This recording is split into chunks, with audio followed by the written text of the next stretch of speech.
Bear with me just a minute, okay?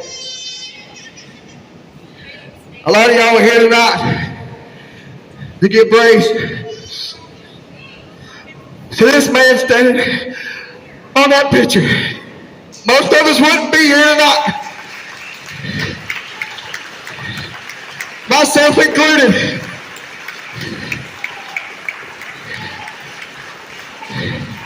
He poured his heart into this business.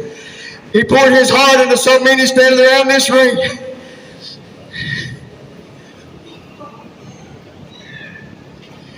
And he couldn't be prouder of you.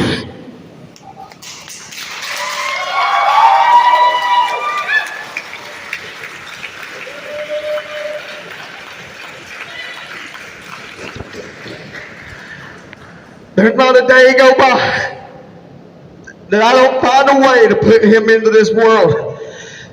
If I'm just talking to myself, I make sure to say John Arden out loud somewhere in this world, so his name will never die.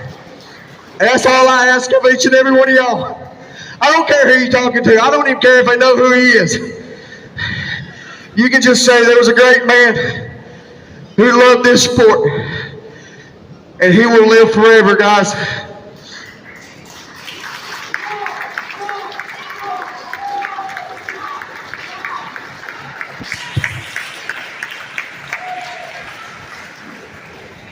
I'm going to try not to be too long-winded here tonight, but that can be kind of hard when I start talking about that man. But first of all, I want to thank all the guys and the girls in the back, all the security, the cameraman, the music guys and gals, everybody that took the time to put this together tonight, to pay honor not just to a great man, a great wrestler, but my baby brother. So let me do a little timeline for you guys.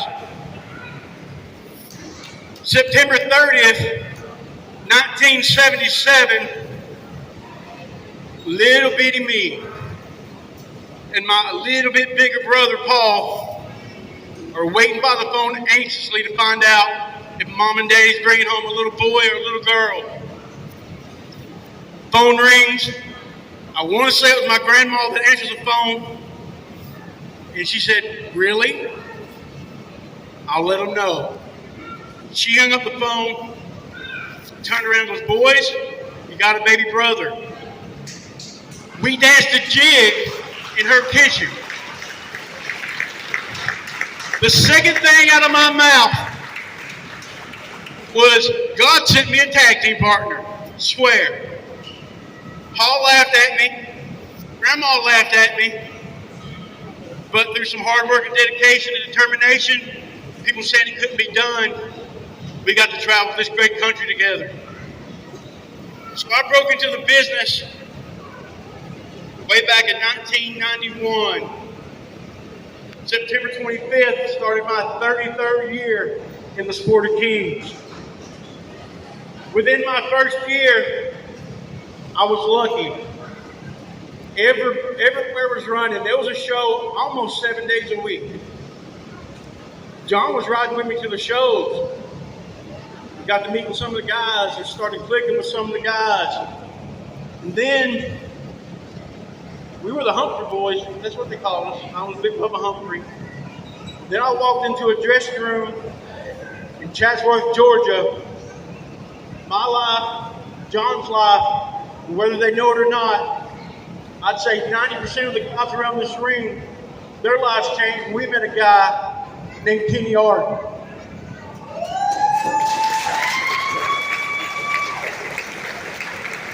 Kenny Arden, not only did he break me into the business and show me how it's supposed to be done right, he welcomed me and John both in, even though John wasn't in the business at the time, just as family. That's why we adopted the Arden name, because we were family. And then, 1 year to the day, September 25th, 1992, 1 year exactly to the day, in Gore, Georgia, I'm in the ring. I don't remember who I wrestled, but I'll never forget what happened after the match. After the match, this big masked man came running out of the back. They called him the Dakota Outlaw. He started kicking the tar out of me. Come to find out, it was my little brother that I'd been training to get into the business to be my tag team partner. He was the one kicking my booty.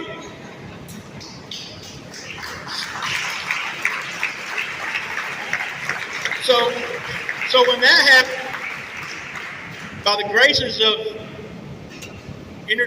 divine intervention, I was lucky enough to have a spot on TV for the original North Georgia Wrestling. They said something about wanting to put me in a tag team.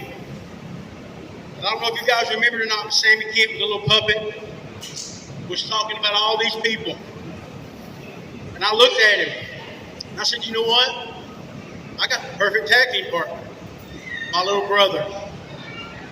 2 weeks later, the Humphrey boys made their debut at Dillard Music Park, and we started running a little roughshod. If you don't believe me, you can ask another North Georgia Hall of Famer, Scott Prater. He's seen us do it. And then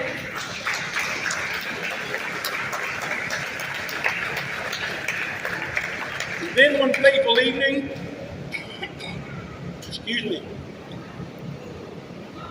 John and Kenny decided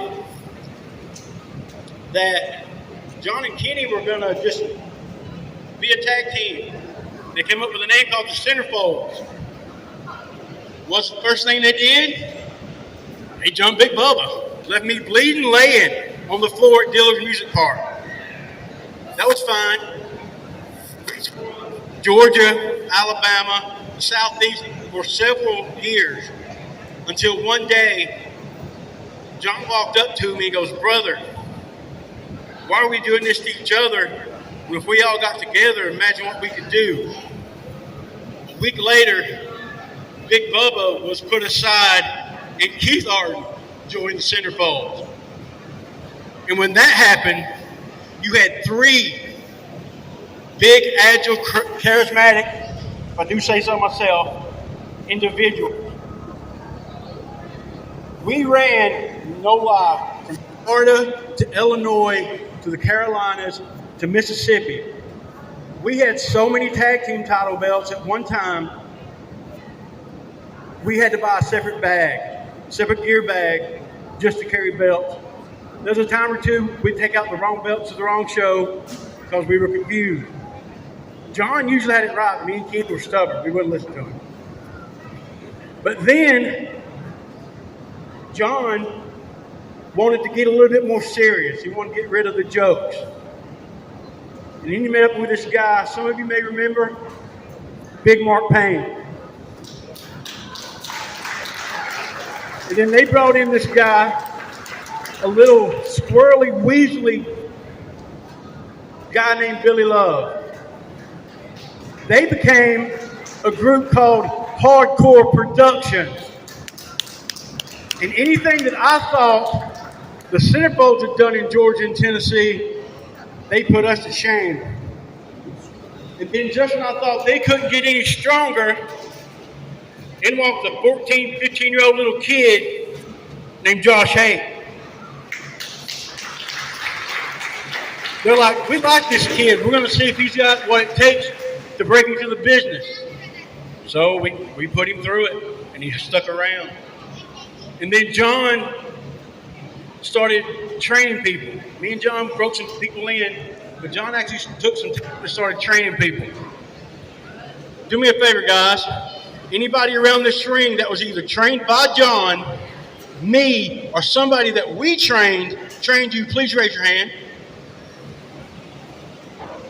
There we go, guys. John Arden's legacy, as Justin said, it's never going to die, because the way this business works, and believe me, guys, nobody loved this business more than John. The way this business works is you take the knowledge that's handed down to you, and you hand it to the next generation of people you think you can trust to pass it down to the next generation. And if John didn't trust you, he'd call me up and say, hey, Bubba, we got somebody we need to run off. Next thing I know, they're gone. One time, me and John chopping somebody. And then there's this one time, and I'm going to wrap this up real quick, but this involves somebody else on the card tonight. There was a match, steel cage, weapons hanging in the room. If you could get the weapons down, you could use them. Well, there was this guy, wrestled as a freak at the time, who, not going to lie, was one bad, and still is, one bad mammoth jammer. But I saw John Arden, my little brother that I used to hold and feed, and we'd sit there and watch wrestling on at 6:05 Saturday night on an O2 TV that was so dark the tube was going out, we could just see teeth sometimes, but we could hear it, so we kept watching it. I saw him take a steel chair off of the cage, turn around, and he hit the freak so hard, the legs broke off of that chair. And then he looked at him and goes, if I'm not mistaken, he hit him again. So with that being said, John, in the ring, outside of the ring, family man, businessman, husband, father, uncle, brother, son, gave his all in anything he done. If he loved it this much, he loved it with everything he had. If you don't believe me, you should see his house. It's Atlanta Falcons and Atlanta Braves, almost inch to inch. So with that being said, I know that John is looking down right now and he is smiling at this group of guys and girls. And I know he's proud of each and every one of you for doing what you do, not only for this business, but for these people sitting around in these chairs. But I do know the one thing tonight that John is the most proud of is this young man right here.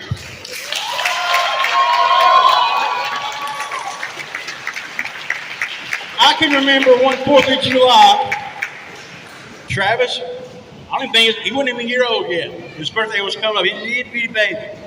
And we were at John and Amanda's house shooting off fireworks. And of course, it was scaring him because he was a baby. It happened to be on a Monday night. I take him in the house. I turn on Raw and kind of kick back on the couch. And Travis laying on my chest, y'all, about the size of this microphone.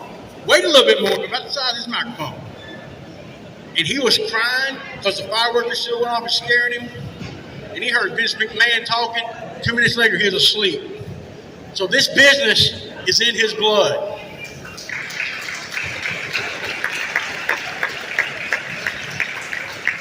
So again, I'm going to wrap this up real quick.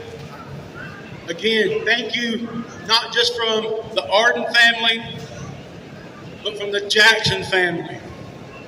Thank you for showing up tonight, doing what you guys do as good or better than anybody else in the state, and honoring my little brother, one of the best men I've ever known. And trust me, if he liked you, he had your back 100%. He was a for real ride or die with you. But if he didn't like you, you didn't have to ask. So with that being said, Travis, You have got a huge torch to carry. You have got a heavy burden. And I'm going to tell you one thing you do have that I never had, that your dad never had. You've got 3 generations of us doing this being passed down to you. And the one thing that puts the cherry on the top of all that is you've got one more thing. And I say this very humbly because I do believe at one time when I was 600 pounds, I was one of the best, if not the best, big men in this business doing moonsaults, drop kicks. You couldn't tell me anything. This young man has more talent than I ever thought about having. Every time he walks out, whether he's getting booed, he's getting cheered, if there's 500 people, if there's 5 people, if there's 1,500 people, everybody out there is going to get their money's worth because of 2 words: Travis Arden.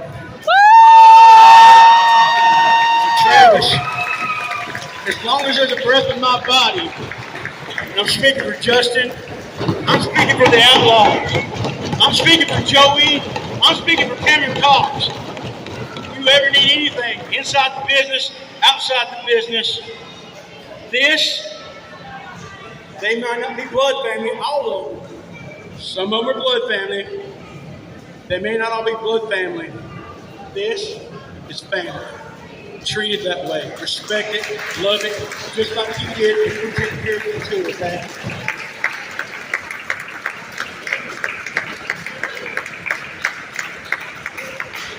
So, we're going to wrap this up. If you ain't down with that, we got 2 hours for you!